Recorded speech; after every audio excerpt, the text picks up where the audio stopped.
All right, welcome. So we are September 15th now, and if you're joining us for the first time, we do this webinar every Sunday at the market open.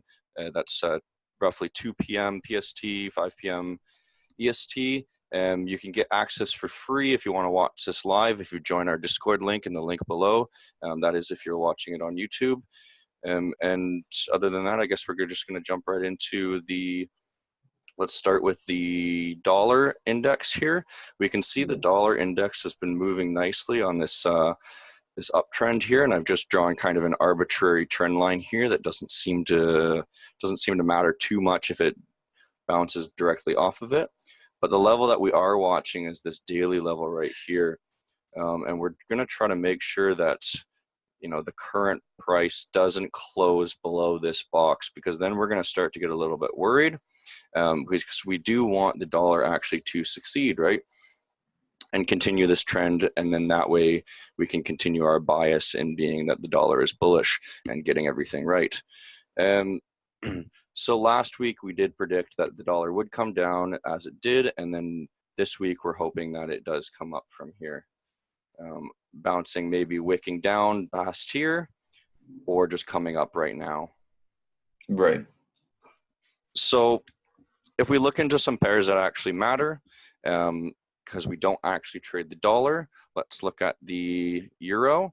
If we are using our bullish dollar bias, then we are going to say that the euro USD is still bearish, and it is showing us again this nice downtrend here. If again you want to draw one of these silly old trend lines, then you can see that it's touching it quite nicely. We've seen the retrace that we predicted last week, a little bit of a squiggle down, hit our larger time frame demand zone rather. This one illustrated here. Perfect little kiss, exactly on the dot, and then we made huge bank on that. Yeah, that was a nice one actually. It really just bounced right off of there. But yeah, on a key level, it's right now hovering right now on that trend line that he just drew over there. But it's definitely gonna be looking more to the downside. However, we have to always take into account that fundamentally the euro may be affected by what the pound is going to do, and the pound is really going to do some heavy fundamental news this coming week. So we'll see that further on later on the Forex Factory. But on bias terms, we are looking to short the euro dollar. However, again, we will update this further on throughout the week, because this can always be affected heavily by fundamental news.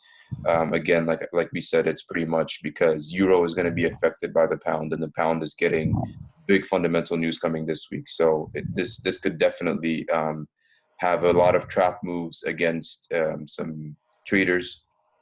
But we'll definitely see on the technical side of things, like Hunter mentioned, it is looking very healthy towards the downside of things, together with our dollar index.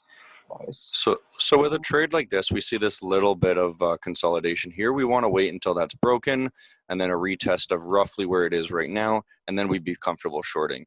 On the flip side of things, I did notice the euro performing very well on other pairs. If we look at the euro JPY, as Amir was just telling me about before the seminar here, Right. We see a massive, in a larger time frame, engulfing candles coming up and destroying previous weeks. This gives us more of a bullish bias. And also, I want to show you the Euro CAD here, which I do have a plan for, is that this is also extremely bullish, and we would like to test up into these areas up here. Oops. And as we always like to say, if you do find conflicting evidence on a pair, you can obviously hedge against yourself. And so this would be an awesome hedge as a long. If we come back down and test this blue box here, get below the average price. This orange line is our average customer price. And then we'll be comfortable longing that while shorting the Euro USD. Right.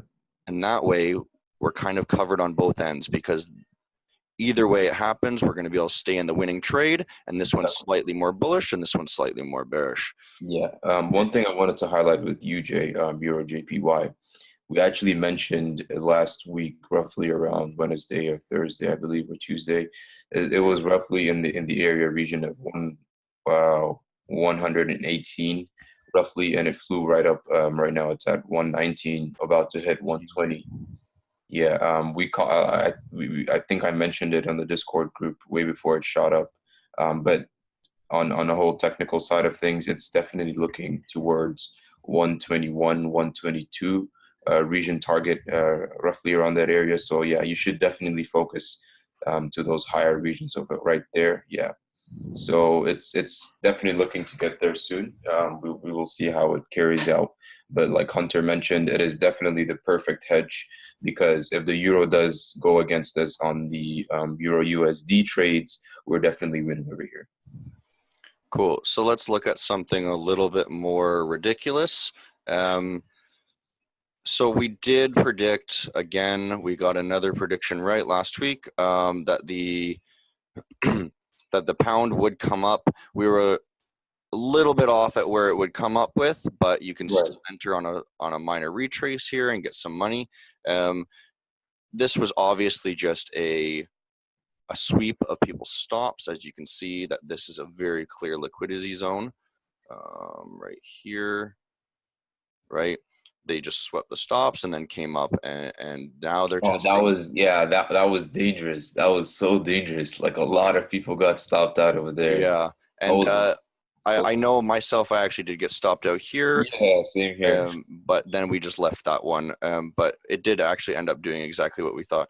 So right Mhm. now we're a little bit bearish on this. We're hoping for a little bit of a retrace, Mhm. but we can see that this could easily come up and test the levels way up Oh here. yeah, definitely. On a larger time frame, this could definitely go much further to the upside. Again, it's because of how heavily affected the pound is currently with the whole fundamental news of Boris and the whole Brexit news. So this is really affecting the pound on a lot of levels.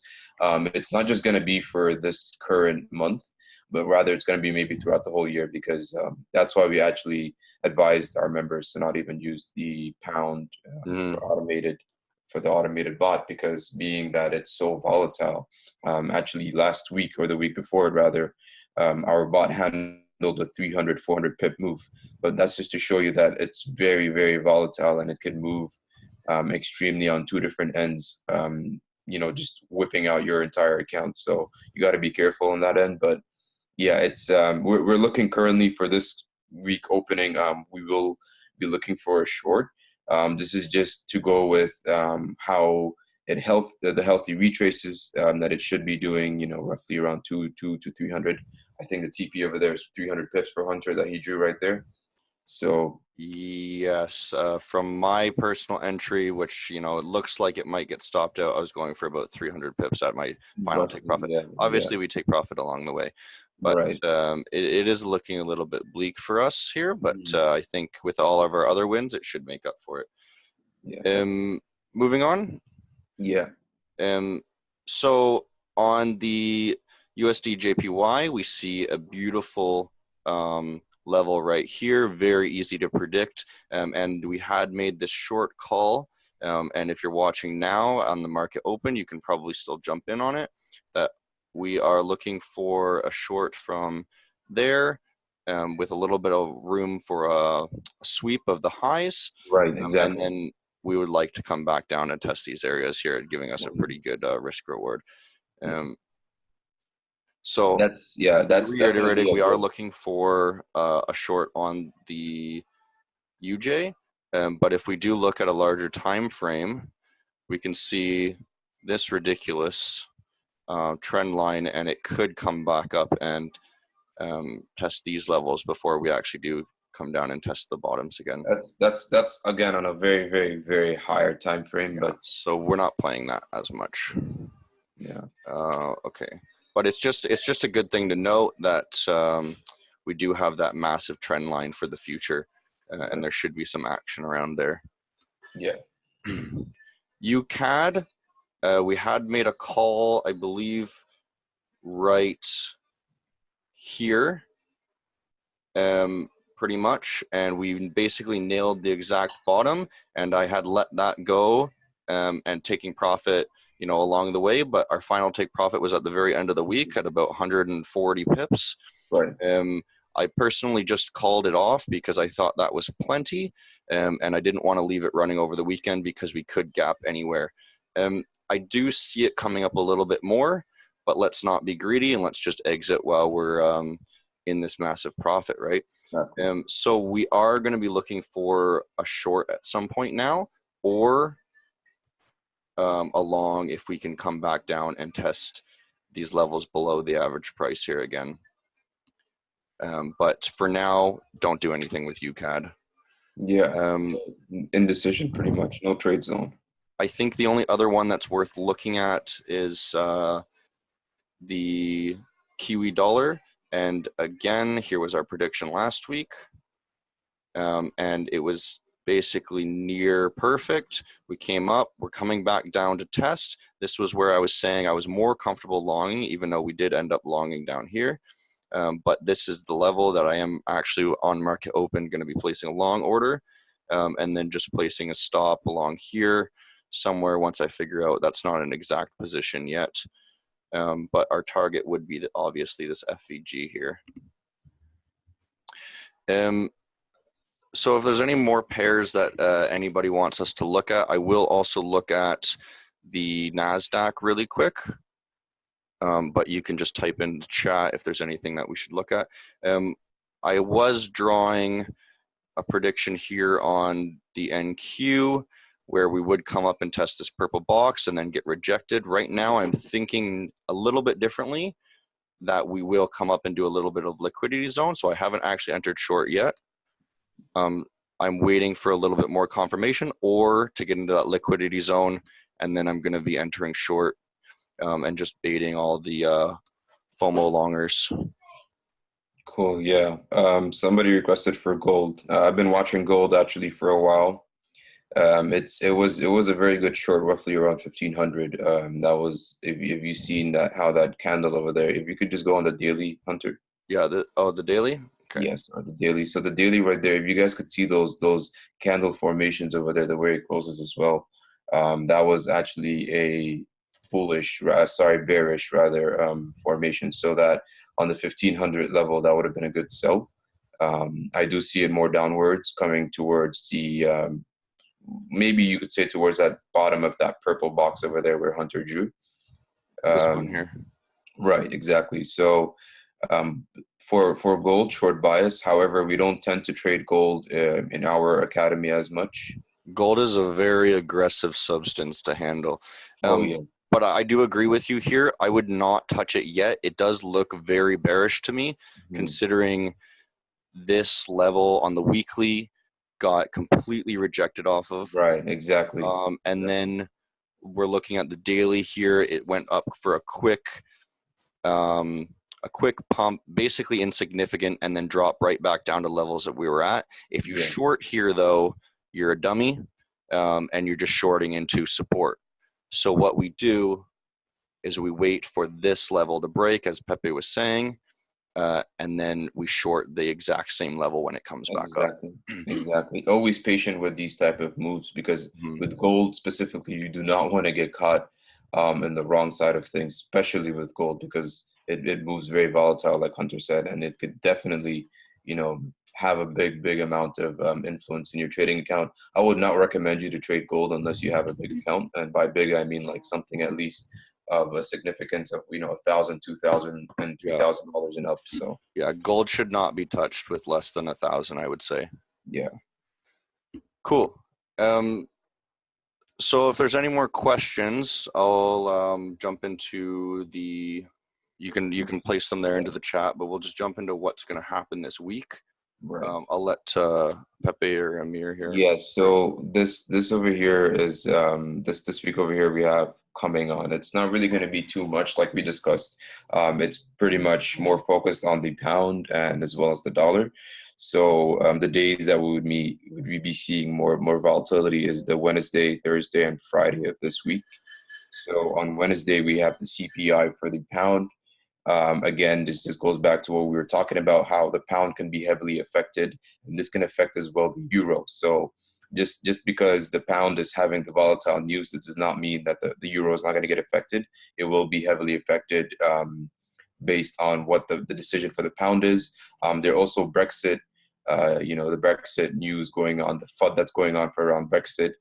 Boris Johnson coming out with different statements that is really just derailing this price action on two different ends. So if you were to say technically that we are fixed to say that it is bullish or bearish, we cannot really say technical wise because fundamentally it's really stronger, and you would need to focus on a lot of fundamental variables to really say what the clear picture is. But we'll focus on the pound.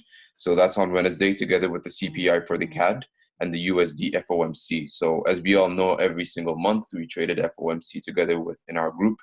FOMC is another volatile for all the dollar pairs. So Euro USD, USD JPY, UCAD, GBP USD, all the pairs that we just discussed, they're all going to be heavily affected on Wednesday. Going on to Thursday, again, it's the pound together with the dollar. The dollar not really having too much, but mostly the pound again. It's just back to the same fundamental, FUD that's going to come out. We don't know for sure, on which side to take on things, but we will update this further on into the week, depending on how we see, Monday and Tuesday carry on with, the ending of the week as we teach in our academy, the way how the week is structured. If the market is moving bearish in the beginning of the week, it would always reverse and turn bullish by the end of the week. So these moves tend to happen with fundamental issues. So we just got to watch out for that as well. CHF, it is going to have a fundamental news. However, we're not really in tune with that. We're not really going to be playing any CHF pairs, but it's mostly the GBP. Coming down again as well, Friday, we have the core retail sales. So that's the USD CAD. So USD CAD is a pair that we've been playing for Friday, USD CAD. GBP, we do have something, but it's not really as significant. But yeah, it's pretty much to say, in overall for this week, we want to look out for the pound, we want to look out for the dollar, and we want to look out for the euro. Most thing that should concern us is the GBP USD, the euro USD, and also the euro pairs and the GBP pairs mostly. Of course, US dollar is always going to be there. That will just scalp during the fundamental release of the news for the FOMC. So the second it gets released, we pretty much are going to be on live trading, whereby we'll be taking live trades with our members. However, one thing to highlight is that in the recent news releases, for example, NFP, it's starting to carry out as something not as volatile. So like last week, NFP, we tried to trade that on a live trade, but nothing really happened, to be honest. So not to say that it's not really doing what it used to do on NFP or any of these big fundamental news. It's just to say that we need to fix ourselves to how the market conditions are changing, right? So if the market conditions are changing, we need to change ourselves and see how the outlook of the market is turning to be, right? So that's just another thing to note on fundamentally. But as of that, that's about it for fundamental news. Cool. So Fidencio is just asking if you know anything about the drone attack. I'll just quickly say that anything that's like unexpected news, we tend to not cover. If you are looking at something that's this unexpected news, a drone attack on the Canadian market open, if you are worried about what's going to happen, just close your Canadian dollar trades, whether they're in profit or not. That's all I'll say about that. Because it's completely unexpected what's going to happen when there's unexpected news, right? Yeah, exactly. That's a very good point, because, like, again, Aramco is it does have an effect, right? It would have an effect on the CAD pairs, that this drone attack. But again, it's like there's many news release that comes out, but however, it doesn't really have much of volatility to the market. So that's why we always play towards the expected news that's going to come out, rather than the unexpected news. I mean, if the unexpected news does come out, like for example, Boris Johnson coming out with just a statement randomly, or Donald Trump tweeting something, that nobody really seen a tweet come out. So all these type of things, it has an effect in the market, but we don't tend to play that. And if you do see it coming, you definitely want to cover yourself and your positions. All right, so I'm going to stop the recording for anyone who's watching on YouTube here. I just want to quickly say, link to our academy is free in the description below. We're a no-nonsense Forex and crypto academy that's going to teach you how to do everything for free. We even offer a free Forex robot that will trade these things for you if you don't quite have the time. But go ahead and join and message one of our mentors. For the rest of you, I'll leave the webinar running for a little bit longer. If you have more questions, you can ask them.